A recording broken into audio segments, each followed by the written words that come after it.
नमस्कार सर्वांना, श्री स्वामी समर्थ. चला तर मी तुम्हाला साठ्याच्या करंज्या दाखवणार आहे. हे बघू शकता तुम्ही. इथे आपण आहे ना 4 पोळ्या अशा प्रकारे लाटून घेतलेल्या आहे आणि इथे साठा तयार करून घेतलेला आहे.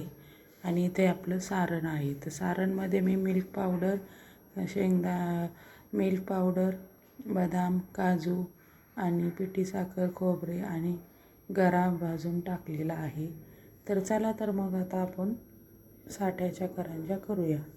चला तर मग आता इथे मी आहे ना अशा प्रकारे सर्व पोळ्यांना साठा लावून घेणार आहे.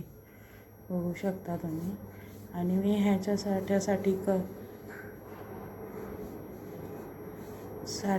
मी आहे ना इथे तूप आणि कस्टर्ड पावडर घेतलेली आहे. आणि अशा प्रकारे सगळ्या बाजूने आपण आता हे सारण लावून घ्यायचं आहे. बघू शकता तुम्ही. मी अशा प्रकारे सगळ्या पोळ्यांना असं सारण लावून घेत आहे.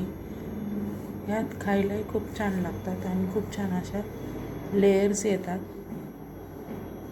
बघू शकता तुम्ही. तर मी आता असे सर्व प्रकारे सर्व पोळ्यांना असे लावून घेते. तर अशा प्रकारे आपण साठा लावून घेतलेला आहे.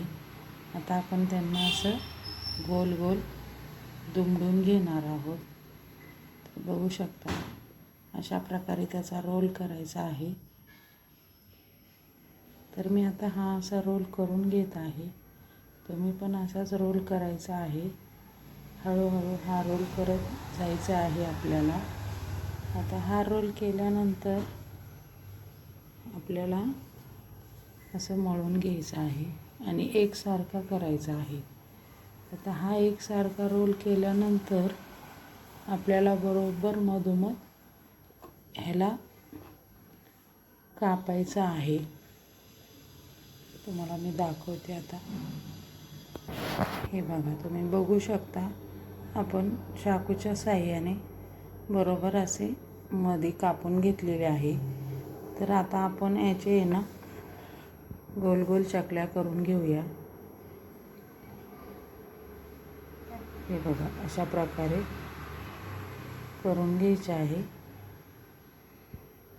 एका साईजचे तुम्ही करू शकता. तुमच्या आवडीनुसार लहान मोठे तुम्ही करू शकता. चला तर मग आता अशा प्रकारे आपण करून घेऊया. प्रकारे आपण इथे लाट्या करून घेतलेल्या आहे. आता ह्या गोल गोल लाट्या करून ह्याच्यात हे सारण भरायचं आहे. चला तर मी आता सर्व करंज्या तयार करून घेते आणि मग तुम्हाला दाखवते. ही बघा, तर अशा तऱ्हेने आपण सर्व प्रकारच्या ह्या करंज्या करून घेतलेल्या आहे. आता आपण इथे तळून घेऊया. तर बघू शकता तुम्ही, अशा प्रकारे आपली करंजी तयार झालेली आहे.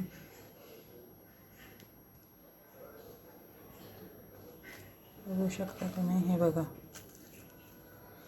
किती छान मस्त माऊसूत झालेली आहे. तर तुम्हाला कशा वाटल्या माझ्या करंज्या? आवडल्या असेल तर लाईक करा, शेअर करा, सबस्क्राईब करा. श्री स्वामी समर्थ.